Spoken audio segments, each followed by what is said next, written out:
ما يكون باتحاد الكلمة والانتظام والتضحية والبذل، فألفوا قلوبكم وأطيعوا من ولاه الله أمركم، وطوروا أنفسكم واصبروا على ما أصابكم، فإن النصر قريب وما النصر إلا من عند الله. يا أيها الذين آمنوا إن تنصروا الله ينصركم ويثبت أقدامكم ولينصرن الله من ينصره إن الله لقوي عزيز. إنا لننصر رسلنا والذين آمنوا في الحياة الدنيا ويوم يقوم الأشهاد. نصر الله آت وهو قريب منكم، واجتهدوا كذلك في مراعاة ضعفائكم، فإن النبي صلى الله عليه وسلم قال: وهل تنصرون وترزقون إلا بضعفائكم.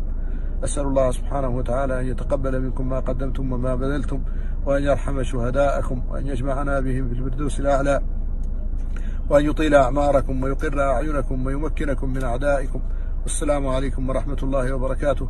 خادمكم والتراب تحت أقدامكم، وأخوكم محمد الحسن الددو.